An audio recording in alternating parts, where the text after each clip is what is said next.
ಓಂ ಶ್ರೀ ಗುರು ಬಸವಲಿಂಗಾಯ ನಮಃ. ಸರ್ವರಿಗೂ ಶರಣ ಶರಣ. ಸರ್ವಜ್ಞ ತನ್ನ ಒಂದು ವಚನದಲ್ಲಿ ಬಹಳ ಅದ್ಭುತವಾದಂತಹ ಸಂಗತಿಯನ್ನು ತಿಳಿಸ್ತಾನೆ. ಪ್ರಾಯಶಃ ಆರೋಗ್ಯದ ವಿಷಯದಲ್ಲಿ ಕನ್ನಡ ಸಾಹಿತ್ಯದ ಪ್ರಾಚೀನರಲ್ಲಿ ಸರ್ವಜ್ಞನಷ್ಟು ಚೆನ್ನಾಗಿ, ಅಷ್ಟು ಸೂತ್ರಾತ್ಮಕವಾಗಿ ವಚನಗಳನ್ನು ಹೇಳಿದವರು ತುಂಬಾ ಕಡಿಮೆ. ಬಹಳ ಅದ್ಭುತವಾದ ವಚನಗಳು. ಒಂದೊಂದೇ ವಚನ ಜೀವನವನ್ನು ಬದಲಾಯಿಸಿ ನಮ್ಮನ್ನು ಉದ್ಧರಿಸುವ ಶಕ್ತಿ ಇದೆ ಒಂದೊಂದು ವಚನಕ್ಕೆ. ಅಂತಹ ಅದ್ಭುತವಾದ ವಚನಗಳು ಸರ್ವಜ್ಞನ ವಚನಗಳು. ಒಂದು ವಚನ ನಾಲಿಗೆಯನ್ನು ಕುರಿತಾಗಿ ಅನೇಕ ವಚನಗಳನ್ನು ಹೇಳಿದ್ದಾನೆ. ಅದರಲ್ಲಿ ಇವತ್ತು ಒಂದು ವಚನ ನೋಡೋಣ ಸುಮ್ಮನೆ. ನಾಲಿಗೆಯ ಕೀಲವನು ಶೀಲದಲ್ಲಿ ತಾನರಿದು, ಶೂಲವದು ರುಚಿಯು ಎಂದಿಹನು ಮುದಿಯಲ್ಲಿ, ಬಾಲನಂತಿಹನು ಸರ್ವಜ್ಞ. ಪಾಶ್ಚಿಮಾತ್ಯ ಜಗತ್ತು ಮತ್ತು ವೈಜ್ಞಾನಿಕ ಜಗತ್ತು ಮುಪ್ಪನ್ನ ಮುಂದೂಡೋದು ಹೇಗೆ ಅಂತ ಯೋಚನೆ ಮಾಡ್ತಿದ್ದಾರೆ, ಪ್ರಯತ್ನ ಮಾಡ್ತಿದ್ದಾರೆ, ಪ್ರಯೋಗ ಮಾಡ್ತಾ ಇದ್ದಾರೆ. ಅಂದ್ರೆ ಎಲ್ಲರೂ ಲವಲವಿಕೆಯಿಂದ ಕಾಣಿಸ್ಕೋಬೇಕು, ಯುವಕರ ತರ ಕಾಣಿಸ್ಕೋಬೇಕು, ಯುವತಿಯರ ತರ ಕಾಣಿಸ್ಕೋಬೇಕು ಅನ್ನೋ ಹುಚ್ಚು ಇದೆ. ಆದ್ರೆ ಅವ್ರು ನಡೀತಾ ಇರೋ ಮಾರ್ಗ ಚೆನ್ನಾಗಿಲ್ಲ. ಆಸ್ಟ್ರೇಲಿಯಾದಿಂದ ಒಬ್ರು ಉಪವಾಸ ಮಾಡಿದ್ರು, ಹಿಂದೆ ಹೇಳಿರ್ತೀನಿ ನಾನು ಅವ್ರ ಬಗ್ಗೆ. ತುಂಬಾ ಚೆನ್ನಾಗಿ ಮಾಡಿದ್ರು, ತೇಜಸ್ವಿ ಅಂತ ಹೇಳ್ಬಿಟ್ಟು. ಅವರು 100 ದಿನಗಳ ಕಾಲ, ಅಂದ್ರೆ ಹಣ್ಣು ಲಿಕ್ವಿಡ್ ಮೊದಲಿಂದ ಪ್ರಾರಂಭ ಮಾಡಿಕೊಂಡು ಹಣ್ಣು ತರಕಾರಿಗಳು ಎಲ್ಲ ಮುಗಿಯೋ ಹೊತ್ತಿಗೆ 100 ದಿವಸ ಅಥವಾ ಗಂಜಿ ಅದು ಕೂಡ 101ನೇ ದಿನ ಊಟ ಮಾಡೋ ಹಾಗೆ ಇಟ್ಕೊಂಡ್ರು. 20 kg ಕಡಿಮೆ ಇತ್ತು.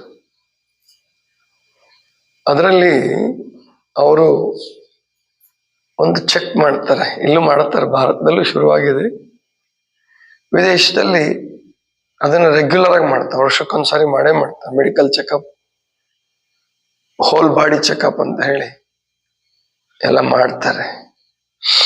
ಅವ್ರು ಹೇಳ್ತಾ ಇದ್ರು ಅವ್ರಿಗೆ 38 ವರ್ಷ, ಆದ್ರೆ ಆ ಮಷಿನ್ ತೋರಿಸ್ತಾ ಇದ್ದಿದ್ದು ಶರೀರಕ್ಕೆ ಎಷ್ಟು ವರ್ಷ ಆಗಿದೆ ಅಂತ ತೋರಿಸ್ತದ. 75 ವರ್ಷ ತೋರಿಸ್ತಿತ್ತಂತೆ. ಅಂದ್ರೆ ಅಷ್ಟು ದುರ್ಬಲ ಆಗಿದೆ ಶರೀರ, ಅಷ್ಟು ಪ್ರೆಷರಲ್ಲಿ ಜೀವನ ಮಾಡ್ತಾ ಇದ್ದೀರಿ. ಲಿವರ್, ಕಿಡ್ನಿ, ಹಾರ್ಟ್ ಇವುಗಳಿಗೆ ಇಷ್ಟು ವಯಸ್ಸಾಗಿದೆ ಅಂತ. ನಮ್ಮ ಶರೀರಕ್ಕಲ್ಲ, ಒಳಗಡೆ ಇರ್ತಕ್ಕಂಥ ಅಂಗಾಂಗಗಳಿಗೆ ಅಷ್ಟು ವಯಸ್ಸಾಗಿದೆ. ಶರೀರನು ಇನ್ನು ಮುದುಕರಾದಂಗೆ ಕಂಡೇ ಕಾಣ್ತಾನೆ. ದಪ್ಪ ಶರೀರ ಜೊತೆಗೆ ಮುದುಕರಾದಂಗೆ ಮುದುಕರಾದಂಗೆ ಕಂಡೇ ಕಾಣುತ್ತೆ. ಅವ್ರದ್ದು 100 ದಿವಸ ಉಪವಾಸ ಆದ್ಮೇಲೆ ಹೆಚ್ಚು ಕಡಿಮೆ ಅವ್ರದ್ದು 45 ವರ್ಷಕ್ಕೆ ಬಂತು. 100 ದಿವಸ ಆದ್ಮೇಲೆ ಚೆಕ್ ಮಾಡಿದ್ರೆ 45, ಅಂದ್ರೆ 30 ವರ್ಷ ಕಡಿಮೆ ತೋರಿಸ್ತು. ಅಂದ್ರೆ ಅಷ್ಟು ಚೆನ್ನಾಗಾದ ಅಂಗಾಂಗಗಳು, ಅಂತರಂಗಗಳು, ಅಂದ್ರೆ ಹೇಳಿದ್ನಲ್ಲ, ಹೃದಯ, ಶ್ವಾಸಕೋಶ, ಮೂತ್ರಪಿಂಡ, ಇವೆಲ್ಲ ಇಷ್ಟು ಚೆನ್ನಾಗ. ಜೊತೆಗೆ ಚರ್ಮ, ಮುಖ ಚೆನ್ನಾಗಿ ಕಾಣಬೇಕಾದ್ರೆ ಚರ್ಮವು ಬಹಳ ಮುಖ್ಯ. ಅಂದ್ರೆ ಇದಕ್ಕೆ ಕಾರಣ ಏನಾಗಾದ್ರೆ 30 ವರ್ಷ ಹಿಂದಕ್ಕೆ ಬಂದ್ರಲ್ಲ ಅವರು, ವರ್ಕ್ ಪ್ರೆಷರ, ಏನ್ ಕೆಲ್ಸದ ಒತ್ತಡ, ಬಹಳ ಕೆಲಸ ಇತ್ತಪ್ಪ, ಅದರಿಂದ ಅವ್ರ ವಯಸ್ಸಾದಂಗೆ ಕಾಣಿಸ್ತಾ ಇತ್ತು. ನಿಜ, ಅದು ಕೂಡ ನಿಜನೇ. ಕೆಲಸ ಬಹಳ ಇತ್ತು, ಕೆಲಸ ಚೆನ್ನಾಗಿ ಮಾಡ್ತಿದ್ರು, ಜವಾಬ್ದಾರಿನ ಮಾಡ್ತಿದ್ರು. ಅದು ಅರ್ಧ ಸತ್ಯ. ಆದ್ರೆ ಪೂರ್ಣ ಸತ್ಯ ಏನಪ್ಪಾ ಅಂತಂದ್ರೆ ಅವರು ಊಟದ ಕ್ರಮ, ಅವರೇನ್ ಮಾಂಸಾಹಾರಿಗಳಲ್ಲ, ಮೊದಲು ಮಾಂಸಾಹಾರ ಮಾಡಿಲ್ಲ. ಮಾಂಸಾಹಾರಿ ಅಲ್ದಿದ್ದವ್ರದ್ದು, ಪಕ್ಕಾ ಸಸ್ಯಾಹಾರಿ ಇದ್ದವ್ರದೇನೆ ಶರೀರ ಎಷ್ಟು ಕೆಟ್ರೆ ಇನ್ ಮಾಂಸಾಹಾರಿಗಳ ಗತಿ ಏನಾಗ್ಬೋದು? ಅವರು ಹೇಳ್ತಾ ಇದ್ರು, ಉಪವಾಸ ಪ್ರಾರಂಭ ಆದ್ಮೇಲೆ ನಾನು ಇನ್ನೂ ಚೆನ್ನಾಗಿ ಕೆಲಸ ಮಾಡಕ್ ಶುರು ಮಾಡಿದೆ. ನನ್ನ ಆಫೀಸಲ್ಲಿ ಅವ್ರದ್ದು ಬಹಳ ದೊಡ್ಡ ಹುದ್ದೆನಲ್ಲಿ ಇದ್ದಾರೆ, ಅಂದ್ರೆ ಜವಾಬ್ದಾರಿ, ಆಫೀಸಿನ ಜವಾಬ್ದಾರಿ ಇರ್ತದೆ, ಮ್ಯಾನೇಜರ್ ಲೆಕ್ಕದಲ್ಲಿ, ಬಾಸ್ ಲೆಕ್ಕದಲ್ಲಿ ಇರ್ತಕ್ಕಂಥವ್ರು. ಅವರು ಹೇಳ್ತಾ ಇದ್ರು, ಕೈ ಕೆಳಗ್ ಕೆಲಸ ಮಾಡ್ತಕ್ಕಂಥವ್ರು ಹೇಳಿದ್ರು, ನಿಮಗೆ ಸಿಟ್ಟು ಕಡಿಮೆ ಆಗಿದೆ, ನಿಮ್ಮ ಮುಖದಲ್ಲಿ ಪ್ರಶಾಂತತೆ ಜಾಸ್ತಿ ಆಗಿದೆ, ಮತ್ತು ಅವ್ರ ಸ್ವಾನುಭವ ಕೂಡ, ಕೆಲಸ ಮಾಡುವ ಸಾಮರ್ಥ್ಯ ಜಾಸ್ತಿ ಆಯ್ತು. ಹಾಗಾದ್ರೆ ಎಂಥ ಅದ್ಭುತ ಶಕ್ತಿ ಇರಬೇಕು ಉಪವಾಸದಲ್ಲಿ, ಎಂಥ ಅದ್ಭುತ ಶಕ್ತಿ ಇರಬೇಕು ಹಣ್ಣು ತರಕಾರಿಗಳಲ್ಲಿ. ಹಾಗಾದ್ರೆ ಎಲ್ರೂ ಹಣ್ಣು ತರಕಾರಿ ತಿಂದು ಬದುಕಕ್ಕಾಗಲ್ವಾ? ಆವಾಗ ಎಲ್ರು ಹೇಳೋದೇನಂದ್ರೆ, ಇಲ್ಲ, ಆಹಾರ ಪದಾರ್ಥಗಳು ಸಾಕಾಗಲ್ಲ, ಈಗಲೇ ಇಷ್ಟೊಂದು ತುಟ್ಟಿ ಆಗಿದಾವ ಹಣ್ಣು ತರಕಾರಿಗಳು, ಇನ್ನೆಲ್ಲರೂ ಹಣ್ಣು ತರಕಾರಿ ತಿನ್ನಕ್ ಶುರು ಮಾಡಿದ್ರೆ ಊಟ ಬಿಟ್ಬಿಟ್ಟು ಎಲ್ರಿಗೂ ಸಪ್ಲೈ ಮಾಡಕ್ ಆಗಲ್ಲ, ಅಷ್ಟು ಬೆಳೆಯಕ್ಕಾಗಲ್ಲ. ತಪ್ಪು ಕಲ್ಪನೆ ಅದು. ಈಗ ಬೇಡಿಕೆ ಇದೆ ಅಂತೇಳಿ ಅಕ್ಕಿ ಜಾಸ್ತಿ ಬೆಳಿತೀರ, ಬೇಡಿಕೆ ಇದೆ ಅಂತ ಕಬ್ಬು ಜಾಸ್ತಿ ಬೆಳಿತೀರ, ಭತ್ತ ಜಾಸ್ತಿ, ಕಬ್ಬು ಜಾಸ್ತಿ. ಈ ಭತ್ತ ಮತ್ತು ಕಬ್ಬು ಬೆಳೆಯೋದಕ್ಕೆ ಸಿಕ್ಕಾಪಟ್ಟೆ ನೀರು ಬೇಕು, ಮತ್ತು ದಿವಸಗಳ ಕಾಯ್ಬೇಕು ನೀವು. ನೀರು ಬಹಳ ಖರ್ಚಾಗತ್ತೆ. ಕಬ್ಬು ಬರ್ಬೇಕಾದ್ರೆ 1 ವರ್ಷ ಬೇಕು, 9 ತಿಂಗಳಿಂದ 1 ವರ್ಷ ಬೇಕು. ಇನ್ನು ಅದು ಸಕ್ಕರೆಯಾಗಿಯೋ ಬೆಲ್ಲವಾಗಿಯೋ ನಿಮ್ ಕೈ ಸೇರ್ಬೇಕಾದ್ರೆ 1 ವರ್ಷಕ್ಕಿಂತ ಜಾಸ್ತಿ, ಇನ್ನು 2 ತಿಂಗಳು ಹೆಚ್ಚಿಗೆ ಹಿಡಿಯುತ್ತೆ ಅಂತ ಇಟ್ಕೊಳ್ಳಿ. ಎಲ್ರು ಸಿಕ್ಕಾಪಟ್ಟೆ ಬೆಳೆದು ಸಕ್ಕರೆ ಇಷ್ಟು ಸ್ಟಾಕ್ ಇದೆ, ಅದರಲ್ಲೂ ಬಿಳಿ ಸಕ್ಕರೆ, ಭಾರತ ದೇಶದಲ್ಲಿ ಬಿಳಿ ಸಕ್ಕರೆ ಒಳ್ಳೇದಲ್ಲ ಆರೋಗ್ಯ ದೃಷ್ಟಿಯಿಂದ, ಅದು ತುಂಬಾ ಸ್ಟಾಕ್ ಇದೆ. ಅದೇ ಕಂದು ಸಕ್ಕರೆ ಅಂದ್ರೆ ಬ್ರೌನ್ ಕಲರ್ ಇರ್ತದೆ, ಪಾಲಿಶ್ ಮಾಡಲ್ಲ ಅದನ್ನ, ಅದು ಆರೋಗ್ಯಕ್ಕೆ ಒಳ್ಳೇದು. ಅದಕ್ಕೆ ಕಂಟ್ರೋಲ್ ಇದೆ ಸರ್ಕಾರದ್ದು, ಅಂದ್ರೆ ಇಷ್ಟೇ ಉತ್ಪತ್ತಿ ಮಾಡಬೇಕು, ಇಷ್ಟೇ ಮಾರಾಟ ಮಾಡಬೇಕು. ಬಿಳಿ ಸಕ್ಕರೆ ನೀವು ಎಷ್ಟು ಬೇಕಾದ್ರೂ ಮಾಡಿ, ತೊಂದರೆ ಇಲ್ಲ. ರೈತರಿಗೆ ದುಡ್ಡು ಕೊಡ್ಬೇಡಿ, ಬೇಕಿದ್ರೆ ರೈತರಿಗೆ ತಕ್ಷಣ ದುಡ್ಡು ಕೊಡ್ಬೇಡಿ, ಅದು ಇನ್ನೂ ಮಾರಾಟ ಆಗಿಲ್ಲ ಅಂತ ಹೇಳಿ ನ್ಯಾಪ ಹಾಕಿ, ತೊಂದರೆ ಇಲ್ಲ.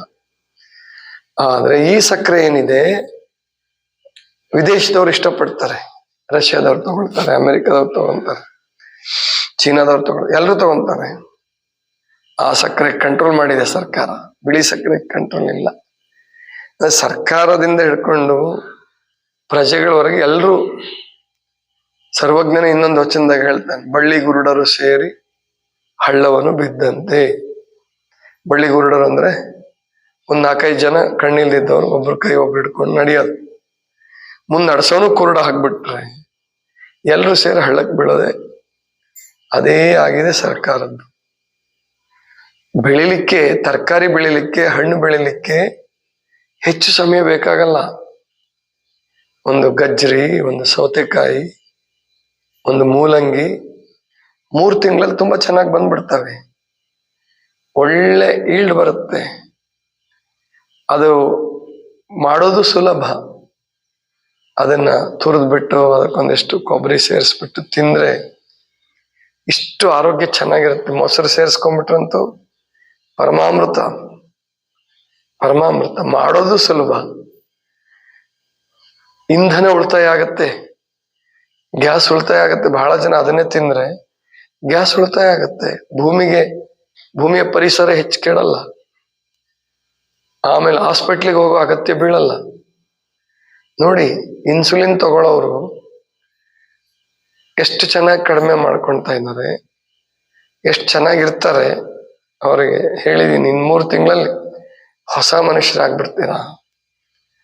60 ವರ್ಷದ ಮೇಲೂ ಕೂಡ, 63, 64 ವರ್ಷದ ಮೇಲೂ ಇಷ್ಟು ಚೆನ್ನಾಗಿ ಆರೋಗ್ಯ ಆಗುತ್ತೆ ಅಂದ್ರೆ ಯಾಕೆ ನಾವು ಅದನ್ನ ಅನುಸರಿಸಬಾರ್ದು? ಅಥವಾ ವಾರಕ್ಕೊಂದ್ಸಾರಿನೋ 2 ಸಾರಿನೋ ಅಂತ ಆಹಾರ ಯಾಕೆ ತಗೋಬಾರ್ದು? ಮತ್ತ ಆ ಆಹಾರ ಚೆನ್ನಾಗಿ ರೂಢಿ ಆಗ್ಬಿಡ್ತು ಅಂದ್ರೆ ಇಷ್ಟು ಅದ್ಭುತ ಆಗ್ತೀರಿ ನೀವು. ಮುಖ ಚೆನ್ನಾಗಾಗತ್ತೆ, ಸ್ಕಿನ್ ಚೆನ್ನಾಗಾಗತ್ತೆ, ಚರ್ಮ ಚೆನ್ನಾಗಾಗತ್ತೆ, ಆಂಟಿ ಏಜಿಂಗ್ ಅಂದ್ರೆ ವಯಸ್ಸಾಗೋದನ್ನ ತಪ್ಪಿಸ್ಕೊಳ್ತೀರ, ವಯಸ್ಸಾದ ನಂತರ ಕಾಣದ ತಪ್ಪಿಸ್ಕೊಳ್ತೀರ. ಎಷ್ಟು ಗುಳಿಗೆಗಳನ್ನ ನುಂಗ್ತೀರ, ತಲೆನೋವು ಅಂತನೋ, ಹೊಟ್ಟೆ ನೋವು ಅಂತನೋ, ಶುಗರ್ ಅಂತನೋ. ಸಾವಿರಾರು ಕೋಟಿ ರೂಪಾಯಿ, ಲಕ್ಷಾಂತರ ಕೋಟಿ ರೂಪಾಯಿ ಇಡೀ ವಿಶ್ವದಲ್ಲಿ ಕಾಯಿಲೆಗಳ ನಿರ್ವಹಣೆ ಖರ್ಚಾಗ್ತದೆ. ಅದೇ ದುಡ್ಡನ್ನ ಉಳಿಸಿ ಭೂಮಿಯನ್ನ, ಇನ್ನು ಮಾಂಸಾಹಾರಿಗಳಂತೂ ಬಿಡಿ, ಅವ್ರದ್ದು ಎಷ್ಟೋ ವರ್ಷ ತಯಾರಾಗ್ಬೇಕು. ಒಂದು ಹಸು ತಿನ್ಬೇಕಾದ್ರೆ, ಒಂದು ಹಂದಿ ತಿನ್ಬೇಕಾದ್ರೆ ಅದು ಎಷ್ಟು ವರ್ಷ ತಯಾರಾಗಿರುತ್ತೆ. ಅದನ್ನ ಕಡಿದು ಒಂದಷ್ಟು ಜನ ಸೇರಿ ಒಂದೇ ಒಂದು ಹೊತ್ತಿಗೆ ಅಥವಾ 2 ಹೊತ್ತಿಗೆ ತಿಂದು ಮುಗಿಸ್ಬಿಟ್ರೆ ಅದು ಉತ್ಪತ್ತಿ ಆಗಕ್ಕೆ ನೀರೆಷ್ಟು ಬೇಕು, ಭೂಮಿ ಎಷ್ಟು ಬೇಕು. ಅಥವಾ ಪ್ರಾಣಿಗಳಿಗೆ ಆಹಾರವನ್ನು ತಪ್ಪಿಸಿ, ಆಡು, ಕುರಿ, ಕೋಳಿ, ಹಸು ಇವೆಲ್ಲ ಪ್ರಾಣಿಗಳಿಗೆ ಇರ್ತಕ್ಕಂಥದ್ದು, ಕಾಡು ಪ್ರಾಣಿಗಳಿಗೆ ಇರ್ತಕ್ಕಂಥ. ನಾವು ಸಾಕೋಣ, ಬೇಡ ಅಂದಾಗ ಅವುಗಳನ್ನು ಕಾಡು ಪ್ರಾಣಿಗಳಿಗೆ ಕೊಡಬೇಕು. ನಾವು ಧರ್ಮ ಅದು ನಮ್ದು. ಪ್ರಕೃತಿ ಬ್ಯಾಲೆನ್ಸ್ ಆಗ್ಬೇಕಾದ್ರೆ, ಸಮತೋಲನದಿಂದ ಇರ್ಬೇಕಾದ್ರೆ ಕಾಡು ಪ್ರಾಣಿಗಳಿಗೂ ಆಹಾರ ಕೊಡ್ಬೇಕು ನಾವು. ಇಲ್ಲದೆ ಹೋದ್ರೆ ಪ್ರಕೃತಿ ಮಾತೆಯ ಶಿಕ್ಷೆಗೆ ಒಳಗಾಗ್ಬೇಕಾಗತ್ತೆ ನಾವು. ಈಗ ಸಂಘರ್ಷ ನಡೀತಾ ಇದೆ, ಚಿರತೆ ಬಂದಿದೆ, ಆನೆ ಬಂದಿದೆ ಊರೊಳಗಡೆ. ಇದೆಲ್ಲ ಯಾಕಪ್ಪ ಅಂದ್ರೆ ಅವುಗಳ ಆಹಾರ ಕಿತ್ಕೊಂಡು ಮನುಷ್ಯ ತಿಂತಿದ್ದಾನೆ. ಅದಕ್ಕೆ ಸರ್ವಜ್ಞ ಹೇಳೋದು, ನಾಲಿಗೆಯ ಕೀಲವನು ಶೀಲದಲ್ಲಿ ತಾನರಿದು. ನಾಲಿಗೆಯ ರಹಸ್ಯವನ್ನು, ಕೀಲ ಅಂದ್ರೆ ರಹಸ್ಯ, ನಾಲಿಗೆಯ ಕೀಲವನ್ನು ಶೀಲದಲ್ಲಿ ತಾನರಿದು. ಶೀಲ ಅಂದ್ರೆ ಸ್ವಲ್ಪ ಧರ್ಮ ಪಾಲಿಸರಪ್ಪ, ನಾಲಿಗೆಯ ವಿಷಯದಲ್ಲಿ ಧರ್ಮ ಪಾಲಿಸಿ. ಬಸವಣ್ಣವ್ರು ಹೇಳ್ತಾರೆ, ಸ್ಪಷ್ಟವಾಗಿ ಹೇಳ್ತಾರೆ, ಕೊಲ್ಲೆನಯ್ಯ ಪ್ರಾಣಿಗಳ, ಮೆಲ್ಲೆನಯ್ಯ ಬಾಯಿ ಇಚ್ಛೆಗೆ, ಒಲ್ಲೆನಯ್ಯ ಪರಸತಿಯರ ಸಂಗಮ, ಬಲ್ಲೆನಯ್ಯ ಮುಂದೆ ಕೇಡುಂಟೆಂಬುದ. ಅಂದ್ರೆ ಮಾಡಬಾರದ್ ಮಾಡ್ತಾ ಹೋದ್ರೆ ಕೇಡುಂಟು ಹಾಗೆ ಆಗುತ್ತೆ. ಆದ್ರಿಂದ ನಾವಿಲ್ಲಿ ತಿಳ್ಕೋಬೇಕು, ನಾಲಿಗೆಯನ್ನ ನಿಯಂತ್ರಣದಲ್ಲಿ ಇಟ್ಕೊಳ್ಳೇಬೇಕು. ಇನ್ನು ನಾವು ಮಾಂಸಾಹಾರಿಗಳಲ್ಲ ಅಂತ ಹೇಳ್ಬಿಟ್ಟು ಸಸ್ಯಾಹಾರದಲ್ಲೇ ಬರೀ ಕರ್ದಿದ್ದು ಹುರಿದಿದ್ದೆ ತಿನ್ಕೊಂತ ಹೋದ್ರೆ ಅವಾಗ್ಲೂ ನಿಮ್ಮ ಆರೋಗ್ಯ ಚೆನ್ನಾಗಿರಲ್ಲ. ಮಾಂಸಾಹಾರಿಗಳಿಗಿಂತಲೂ ಹೆಚ್ಚು ಕೆಟ್ಟು ಹೋಗ್ಬಿಟ್ಟು ದಿವಸ ಬಜ್ಜಿ ತಿನ್ನೋದು, ದಿವಸ ಗೋಬಿ ಮಂಚೂರಿ ತಿನ್ನೋದು, ಇವೆಲ್ಲ ಬಣ್ಣ, ಕೃತಕ ಬಣ್ಣಗಳನ್ನ ಹಾಕಿ ತಯಾರು ಮಾಡೋದು, ಕಾಟನ್ ಕ್ಯಾಂಡಿ, ಬಾಂಬೆ ಮಿಠಾಯಿ, ಅವಕ್ಕೂ ಬಣ್ಣ ಹಾಕಿ ಈಗೆಲ್ಲ ಬ್ಯಾನ್ ಮಾಡಿದೆ ಸರ್ಕಾರ. ಅಂದ್ರೆ ಬಣ್ಣ ಹಾಕಿದ್ದನ್ನು ಬ್ಯಾನ್ ಮಾಡಿದೆ. ನೀವು ಶುದ್ಧವಾಗಿ ತಯಾರು ಮಾಡ್ಕೊಂಡು ತಿನ್ನಿ, ಬೇಡ ಅಂತ ಹೇಳಲ್ಲ, ಯಾವ ಸರ್ಕಾರನೂ ಬೇಡ ಅನ್ನಲ್ಲ, ಯಾವ ಗುರುಗಳು ಬೇಡ ಅನ್ನಲ್ಲ. ಆದ್ರೆ ಕಲರ್ ಹಾಕಿ ಸಣ್ಣ ಮಕ್ಕಳಿಗೆ ಮೋಸ ಮಾಡಿ ದುಡ್ಡು ಗಳಸಕ್ಕೆ ಹೋದ್ರೆ ಸರ್ಕಾರ ಎಚ್ಚರಿಕೆ ತಗೊಳ್ಳೇಬೇಕು. ಕ್ಯಾನ್ಸರ್ ಆಗ್ತಾ ಇದೆ, ಅದರಿಂದ ಕ್ಯಾನ್ಸರ್ ಜಾಸ್ತಿ ಆಗ್ತಾ ಇದೆ. ಅದಕ್ಕೆ ಸರ್ವಜ್ಞ ಹೇಳೋದು, ಇಂಥವನ್ನೆಲ್ಲ ಬಿಟ್ಟು ಶೀಲದಿಂದ ಬದುಕೋದು ಅಂದ್ರೆ ಶುದ್ಧವಾದದ್ದು, ಶುದ್ಧವಾದ ಜಾಗದಲ್ಲಿ ಎಷ್ಟು ಬೇಕೋ ಅಷ್ಟೇ ತಗೊಂಡು ಬದುಕಿದ್ರೆ ನೀನು ಮುದುಕ ಆದ್ಮೇಲೂ ಕೂಡ ಬಾಲನ ಹಾಗೆ ಇರ್ತೀಯಲ್ಲಪ್ಪ, ಹುಡುಗನ ಹಾಗೆ ಇರ್ತೀಯಲ್ಲ. ಅಷ್ಟು ಒಳ್ಳೇದಿದೆ ನಾಲಿಗೆಯನ್ನ ಕಂಟ್ರೋಲ್ ಮಾಡಿದ್ರೆ. ಇದನ್ನು ನಾವು ಶಿಕ್ಷಣದಲ್ಲೂ ಕಲಿಸ್ಬೇಕು. ಯಾಕೆ ಸಣ್ಣ ಮಕ್ಳಿಗೆ ಇವೆಲ್ಲ ಬರಲ್ಲ ಅಂತಂದ್ರೆ ಶಿಕ್ಷಣದಲ್ಲಿ ಹೇಳ್ಕೊಡಲ್ಲ. ನೀನ್ ಎಕ್ಸಾಮ್ ಚೆನ್ನಾಗಿ ಬರಿಬೇಕಾದ್ರೆ ನಿನ್ನ ಆರೋಗ್ಯ ಚೆನ್ನಾಗಿರ್ಬೇಕಪ್ಪ. ನಿನ್ನ ಆರೋಗ್ಯ ಚೆನ್ನಾಗಿರ್ಬೇಕಂದ್ರೆ ವಿಪರೀತ ಚಾಕ್ಲೇಟ್ ತಿನ್ಬಾರ್ದು, ವಿಪರೀತ ಪಾನಿಪುರಿ ತಿನ್ಬಾರ್ದು, ಗೋಬಿ ಮಂಚೂರಿ ತಿನ್ಬಾರ್ದು, ನ್ಯೂಡಲ್ಸ್, ಮ್ಯಾಗಿ ಅವೆಲ್ಲ ಕೃತಕವಾಗಿ ಎಷ್ಟೋ ಪ್ರಿಸರ್ವೇಟಿವ್ಸ್ ಹಾಕಿರ್ತಾರೆ ಬಹಳ ದಿವಸ ಇಡಕ್ಕೋಸ್ಕರ. ಅಂತವನ್ನೆಲ್ಲ ತಿನ್ಬಾರ್ದು ಅನ್ನೋದನ್ನ ಅವುಗಳ ಅಪ್ರಜ್ಞಾವಸ್ಥೆಯಲ್ಲಿ ಕಲಿಸ್ಬೇಕು. ಅದನ್ನ ದೊಡ್ಡವರಾದ್ಮೇಲಲ್ಲ, ದೊಡ್ಡವರಾದ್ಮೇಲೆ ಬೈದ್ರ ಪಾಪ ಅವೇನ್ ಮಾಡ್ತವೆ. ಸಣ್ಣ ಮಕ್ಳಿದ್ದಾಗ ತಂದು ಕೊಟ್ಬಿಟ್ಟು ಸಣ್ಣ ಮಕ್ಳಿದ್ದಾಗ ತಿಂದು ನಿಮ್ಮ ಮೋಹಕ್ಕೆ, ನಿಮ್ಮ ಮುದ್ದುಗೋಸ್ಕರವಾಗಿ ಸಣ್ಣ ಮಕ್ಳನ್ನ ಕೆಡಿಸಿ ದೊಡ್ಡವರಾದ್ಮೇಲೆ ಬೈತೀರ, ಏನ್ ಮಾಡ್ಬೇಕು ಅವು? ಆದ್ರಿಂದ ನಾಲಿಗೆಯ ಬಗ್ಗೆ ನಾವು ತಿಳ್ಕೊಳ್ಳೇಬೇಕು, ಅದನ್ನ ಕಂಟ್ರೋಲ್ ಮಾಡಬೇಕು. ಇಲ್ಲದ್ರೆ ನಾಗರಿಕತೆ ಹಾಳಾಗೋಗ್ಬಿಡುತ್ತೆ. ಪ್ರಳಯ ಆಗಕ್ಕೆ ಇನ್ಯಾವುದು ಸುನಾಮಿ, ಭೂಕಂಪ ಏನೂ ಬೇಕಾಗಿಲ್ಲ. ಇಂತಹ ಕೆಟ್ಟ ಆಹಾರ ಪದ್ಧತಿಯಿಂದನೇ ರೋಗ ಬರ್ಸ್ಕೊಂಡು ಮಾನವ ಜನಾಂಗ ಹಾಳಾಗೋಗ್ಬಿಡುತ್ತೆ. ಯಾವ ಹಾಸ್ಪಿಟ್ಲ್ಗಳು, ಯಾವ ಮೆಡಿಕಲ್ ಕಾಲೇಜ್ಗಳು, ಯಾವ ಏಮ್ಸ್, ಎಲ್ಲಾ ರಾಜ್ಯದಲ್ಲೂ ಏಮ್ಸ್ ಮಾಡಕ್ ಹೊರಟಿದ್ದಾನೆ ಮೋದಿ. ಏಮ್ಸ್ ಬದುಕಿಸುತ್ತಾ ನಿಮ್ನ. ಏಮ್ಸ್ ಅಂತ ಒಂದು ಅದು ಸುಸರ್ಜಿತ ಆಸ್ಪತ್ರೆ ಇರ್ತಕ್ಕಂಥ ಆಲ್ ಇಂಡಿಯಾ ಮೆಡಿಕಲ್ ಏನದು ಸೈನ್ಸ್, ಅದ್ರದ್ದು ಹಾಸ್ಪಿಟ್ಲ್ಗಳು ಎಲ್ಲ ಕಡೆ ಮಾಡ್ಬೇಕು. ಎಷ್ಟು ಮಾಡಿದ್ರೆ ಏನು? ಒಂದೊಂದು ಊರ್ಗ್ ಒಂದೊಂದು ಮೆಡಿಕಲ್ ಕಾಲೇಜ್ ಮಾಡಿದ್ರೆ ಏನು? ಸಾವಿರ ಡಾಕ್ಟರ್ಗಳು, ಲಕ್ಷ ಡಾಕ್ಟರ್ಗಳು ಬಂದ್ರೇನು? ನಿಮ್ ನಾಲ್ಗೆ ಕಂಟ್ರೋಲ್ ಮಾಡಕ್ಕಂತೂ ಆಗಲ್ಲ ಅವ್ರ ಕೈಲಿ. ಅವ್ರದ್ದೇ ನಾಲ್ಗೆ ಕಂಟ್ರೋಲ್ ಮಾಡ್ಕೊಂಡಿಲ್ಲ ಅಂದ್ರೆ ಇನ್ ನಿಮ್ದೇನ್ ಕಂಟ್ರೋಲ್ ಮಾಡ್ತಾರೆ? ಆದ್ರಿಂದ ನಾಲಿಗೆ ನಿಯಂತ್ರಣ ಮಾಡ್ಲೇಬೇಕು, ಉಪವಾಸ ಮಾಡ್ಲೇಬೇಕು ಆರೋಗ್ಯ ಬೇಕು ಅಂದ್ರೆ. ಇದಿಷ್ಟು ಇವತ್ತಿನ ಚಿಂತನ. ಸರ್ವರಿಗೂ ಶರಣು ಶರಣ.